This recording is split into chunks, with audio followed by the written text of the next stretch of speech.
भुवन जी, संघ प्रमुख 15 दिन में दूसरी बार उत्तर प्रदेश के दौरे पे हैं और जो कल भी हमने डिबेट की थी कि जो एक समीक्षा की गई कि एक नैरेटिव बनाया गया कि संविधान और आरक्षण को खत्म कर दिया जाएगा, इस नैरेटिव को बीजेपी तोड़ नहीं पाई, कोई काट नहीं निकाल पाई। अब जो ये दौरे संघ प्रमुख के हो रहे हैं और जैसा कि अभी विशाल सर ने कहा कि आप लोग संविधान की बात तो करते हैं लेकिन जब संसद में उसके पालन की बात आती है तो आप लोग नहीं करते हैं। संविधान बदलने की बात देश में कौन कर रहा था? आदरणीय अरुण गोविल जी जो अब सांसद बन गए हैं, उन्होंने कहा नहीं 400 सीटें चाहिए हमको ताकि हम संविधान बदल देंगे। कर्नाटक के इनके नेता कह रहे थे हेगड़े साहब कि 400 सीटें चाहिए, संविधान बदल देंगे। किसी विपक्ष के नेता ने कहा कि संविधान बदल देंगे। ये तो इनके नेता कह रहे थे। और लोकतंत्र के चुनाव में जो इंडिया गया था वो किस लिए गया था? देश बचाने को, लोकतंत्र बचाने को और संविधान बचाने को। लोकतंत्र में क्या कर रहा है इन्होंने? डेमोक्रेसी में चंडीगढ़ में क्या हुआ? अगर माननीय सर्वोच्च न्यायालय बीच में नहीं आ पाता तो हमें और आपको न्याय मिल पाता। और अगर इतना मजबूत विपक्ष 140 करोड़ की जनता नहीं देती तो ये भारतीय जनता पार्टी पूरे देश को चंडीगढ़। और अभी मैं सुन पा रहा था जो हमारे साथी कह रहे थे, अभी उनकी बातों को मैं सुन पा रहा था, वो उपदेश देने का काम कर रहे थे, आरएसएस के ऊपर बताने का काम कर रहे थे जी। मैं उनको बताना चाहता हूँ आरएसएस की तो आलोचना का आजकल केंद्र बिंदु उनके राष्ट्रीय अध्यक्ष नड्डा साहब बने हुए हैं। वही कह रहे हैं कि हमको इनकी जरूरत नहीं है, हम मान ना मान मैं तेरा मेहमान वाली बात आरएसएस कर रहा है कि भैया हमें तो मानना पड़ेगा आप लोगों को। आरएसएस बीजेपी ने कह दी कि हमें आपकी जरूरत नहीं है तो अपना साइड हो, काहे को जबरदस्ती चिपकने की कोशिश कर रहे हैं।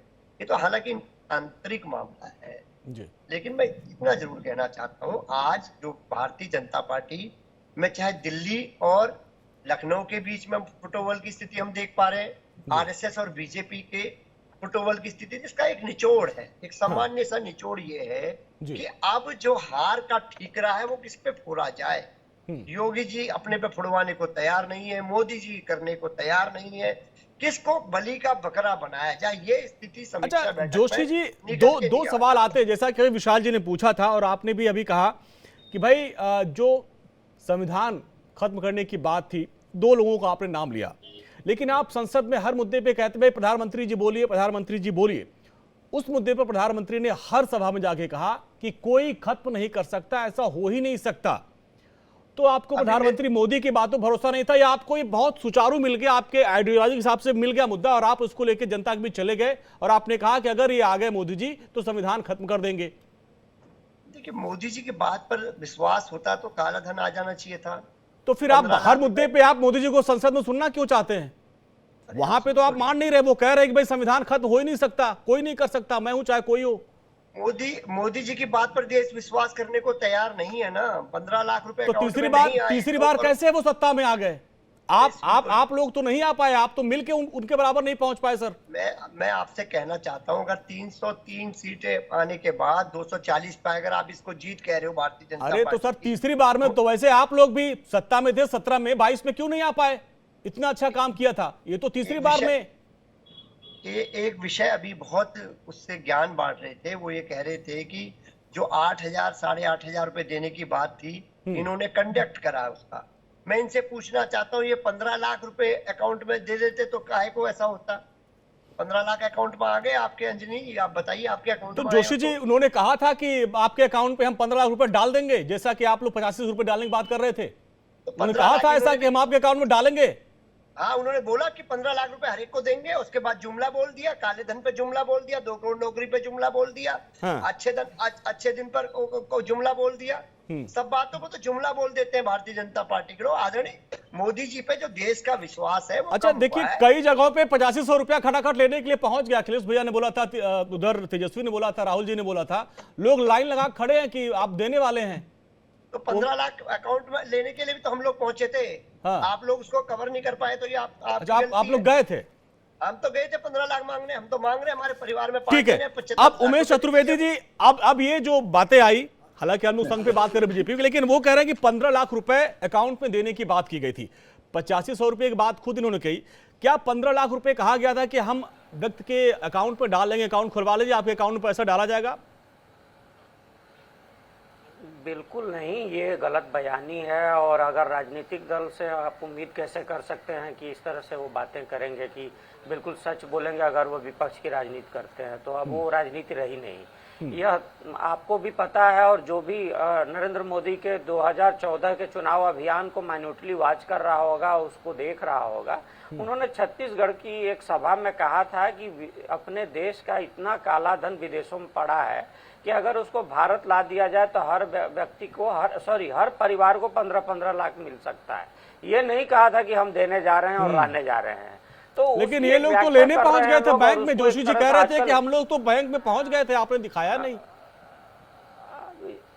इसके बारे में जोशी जी बेहतर बता सकते हैं, और उस जमाने के बैंक के जो सीसीटीवी कैमरे हैं वो बता सकते हैं कि गए थे कि नहीं गए थे।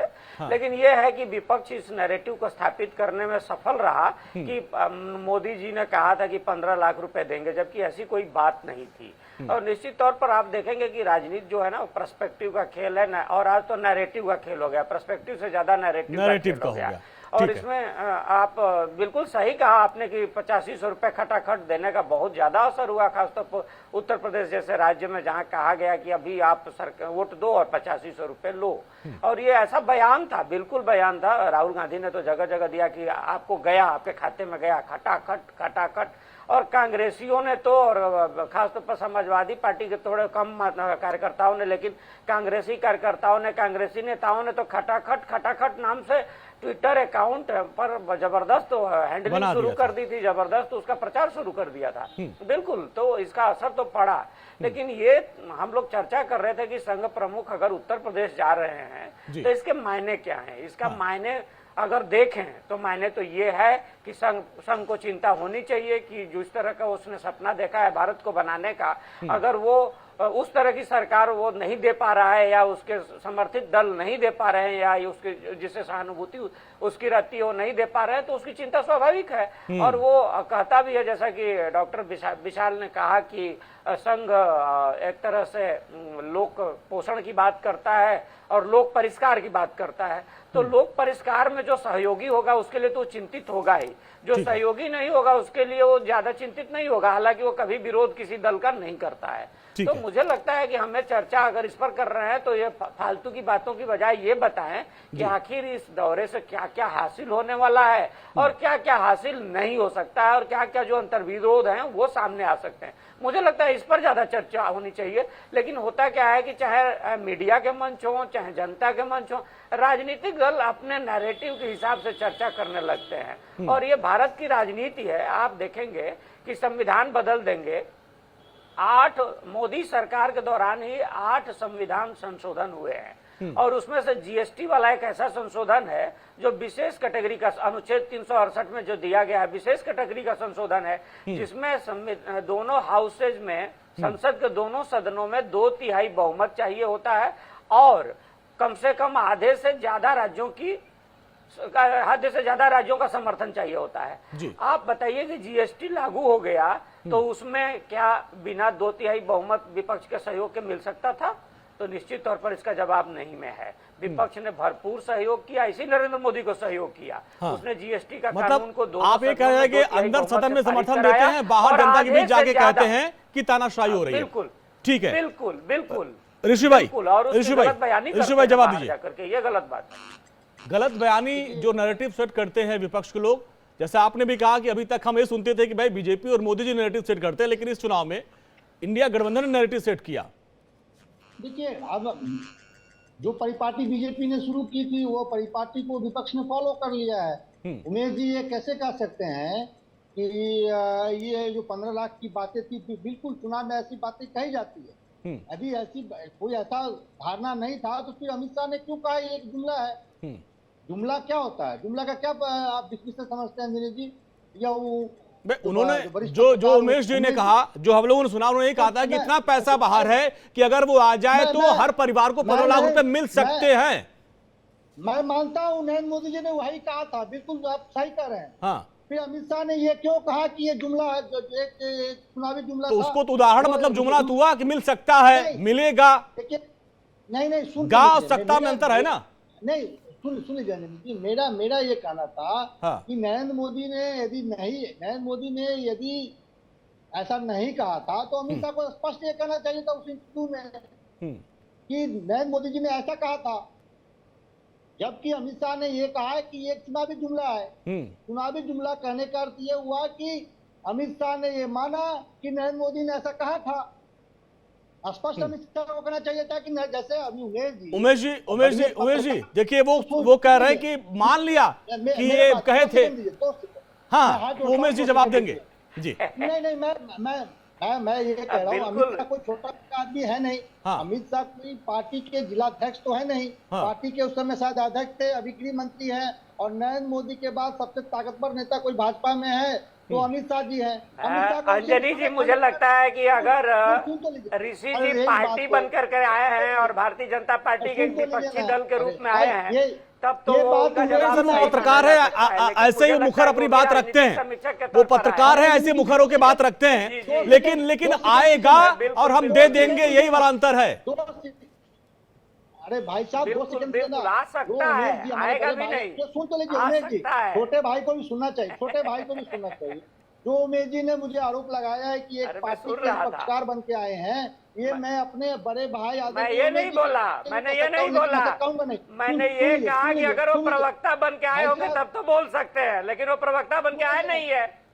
सुन लीजिए ना, मैं उमेश जी के बाद से, अरे तो मेरी बात आप गलत कोट कर रहे हैं ना। अरे सुन तो लीजिए ना, उमेश जी ने जो कहा मैं उसका समर्थन करता हूँ। नरेंद्र मोदी ने ऐसा कोई वादा नहीं किया था। जब नरेंद्र मोदी ने ऐसा कोई वादा नहीं किया था तो अमित शाह इस बात का खंडन उस इंटरव्यू में क्यों नहीं किया? ये मेरा सवाल है। उमेश जी जवाब दीजिए। वो जो उन्होंने कह दिया कि जुमला है, उसको लेकर घेर है, उसको लेकर सवाल है ये ऋषि भाई का।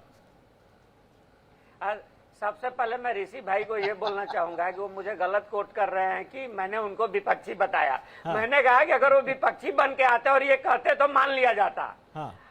लेकिन अब रही बात कि अमित शाह की ओर से मैं जवाब देने वाला नहीं हूँ। हाँ। लेकिन मैं फैक्ट रखूंगा पत्रकार के और विश्लेषक के नाते मैं फैक्ट रख रहा हूँ। हाँ। कि छत्तीसगढ़ की सभा में नरेंद्र मोदी ने, तब वो प्रधानमंत्री नहीं थे, प्रधानमंत्री पद के दावेदार थे भारतीय जनता पार्टी की ओर से, तो उन्होंने ये कहा था कि विदेशों में हमारा इतना धन है कि अगर वो भारत आ जाए तो हर परिवार को 15-15 लाख मिल सकता है। बस मैं ये फैक्ट रख रहा था। और इस पर अब मुझे सफाई देने की कि अमित शाह ने ऐसा क्यों कहा, अब मुझे लगता है इसका जवाब अमित शाह दे सकते हैं, भारतीय जनता पार्टी। वही ऋषि भाई वही कह रहे हैं, भाई पत्रकार तौर पे आप इसको आकलन करिए कि अगर उन्होंने ऐसा कुछ नहीं कहा था तो ऐसे करने की जरूरत क्या आ गई कि भाई तो जुमला था।